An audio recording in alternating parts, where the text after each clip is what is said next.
Hey, thanks for tuning in. My name is Kenny, and I have a co-host today for this podcast, the first episode of its kind. And Name's he is... Gray. What's up? So this is a podcast. I don't know how you found it, but thank you for tuning in. It's sort of an homage to a podcast that I'm a huge fan of called Fantasy Fiction. If you like either of those two words, and if you like them together, you should go check it out. It's done by these two dudes, Josh and Dom. They're absolutely hysterical. But enough about that. Why are we watching this? Yeah, exactly. Why are they listening to this?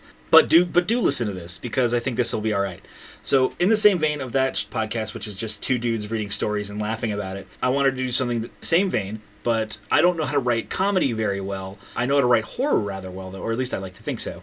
So, I have a little horror story, and I want to go ahead and read it to you guys, and then me and my buddy Gray here will dissect it afterwards and tear it apart, and he'll tell me about how terrible it is. What do you think? It's gonna be spooky. Oh, it's going to be super spooky. There's already a skeleton inside of you. Oh my goodness. So yeah, this is my first story that I'm publishing on here, and it is called The Beasts of Planet 0238. Oh, that's promising. Oh yeah, it's super good. There are several thousand planets. Oh, that's good. Oh yeah, and this is actually an The homage. Metroids are extinct, right? Metroids, yeah, I don't even know what that is. Okay, good. But this is an homage to sort of like 1960s, 1970s sci-fi way back when, sort of like the Flash Gordon-y era sans the Flash Gordon. There will be no heroes in these stories as long as I write them, or at least no heroes that are, like Flash Gordon. He's too cool. He's too cool for school. All right, so here's the story, and here we go. As a young yet prominent astronaut of your generation, you were selected to go on a grand mission that will define your life. You and a crew of 3 others scout out a galaxy near yours. The lead scientists of your people have found that there is a high chance that one or more of the planets will be inhabitable for your kind. The ship you will be taking is the latest development that your planet can come together to create.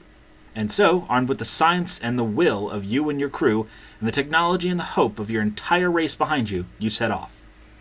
Your blast off from the ground is a traumatic event for you as an individual, but a triumphant victory for your mission. With your craft now in space, you make sure your logistics match up, and you set yourself into the effective yet primitive stasis system the craft has. While you rest, one of your crew members stays awake to ensure your trip through the stars stays safe and nothing goes wrong. This will take a lifetime to complete. You awaken 30 years later, and while you've only aged 3 or 4 years in your pseudo-stasis, your crew member that remained awake is near the end of their days. As you find yourself coming into the gravity of your prime target planet of this nearby system, that crew member dies, happy, knowing that they have completed their mission set before them. A day later, when your descent into the atmosphere makes you nearly soil yourself, something goes horrendously wrong. Besides soiling yourself. Right, other than that. Something was overlooked. Some minor aspect of your descent angle sends you driving in way too fast, and your vessel crashes down to the clay of the planet. You and your crew run your scans and your logistics and make sure that everything is sustainable and the air is breathable on the surface. So despite your warning, your crew of 2 remaining members arm themselves with protective suits, sans the helmets. You follow suit after you finish necessary interior repairs, and the 3 of you set out onto this foreign and odd planet. Your first day is awe-striking.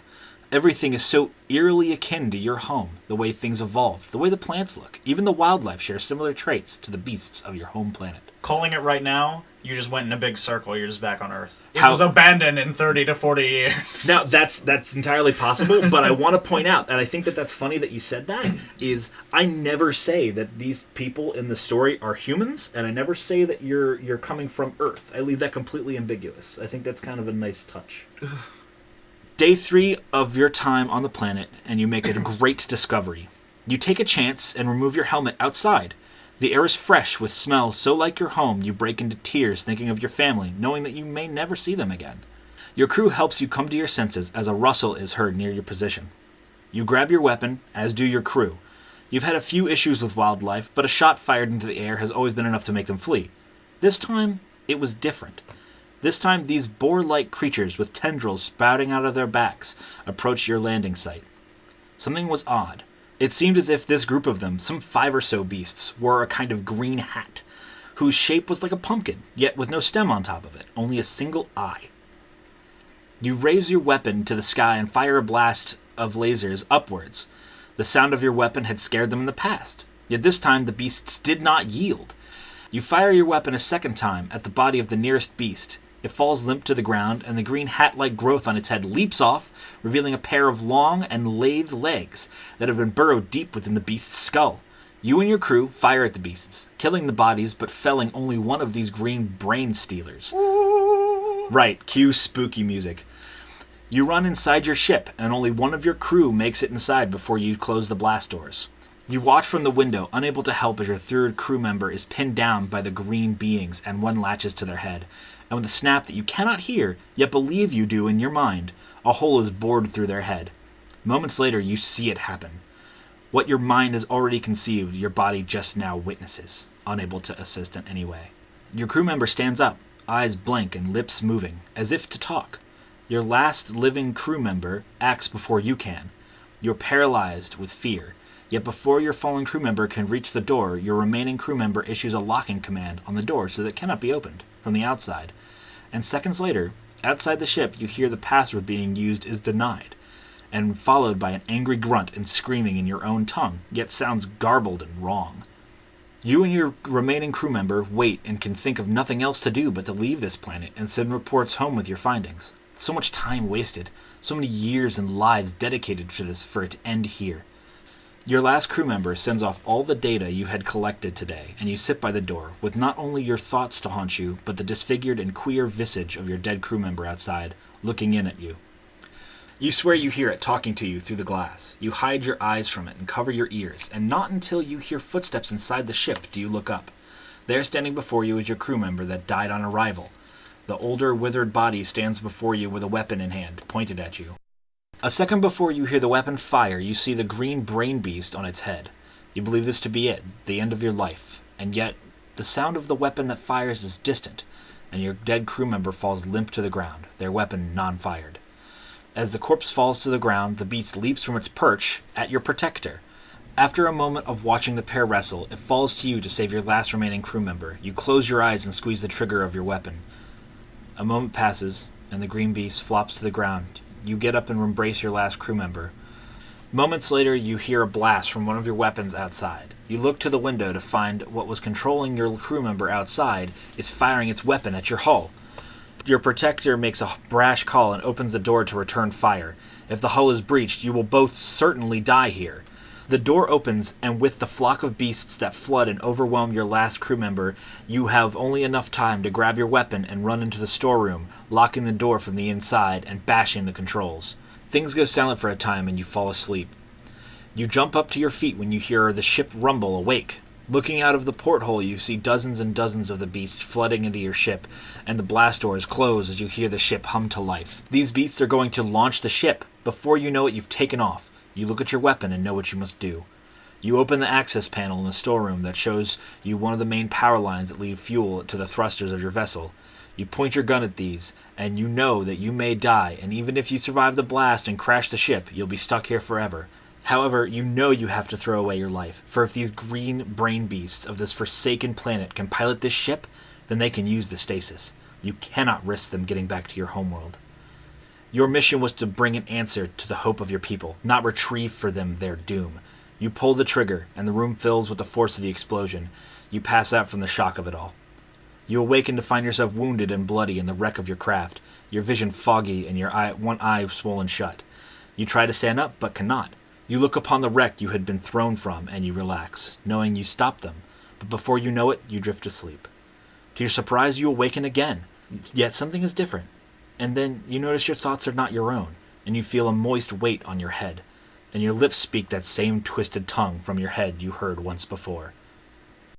So that's the end of my story for the Beasts of Planet 0238. I hope you enjoyed it, Gray. How do you think about that story overall? Very wordy. Super wordy. But I mean, other than the fact that we cut like solid 5 minutes out of this story of us just blabbing and editing how horrifically written this was. Overall, I mean, how did you think about it? It was just pretty good. Like, it was sci-fi-ish, but it wasn't too far into the future, so they didn't just like vaporize everything on their way and right. Space annex this place or whatever. Yeah, I mean, they didn't bring 15 Space Marine sort of soldiers. I mean, this was supposed to be an exploration mission. They didn't expect to get any hostility, although they brought weapons, so there's something about that to be said. But this whole thing is to kind of go back to that time, as I mentioned before the story. when space, the final frontier, all that sort of thing, where it was just this big vastness, and the idea of bringing a military force with you was still kind of a foreign idea. It was just usually a small handful of explorers trying to see the unknown.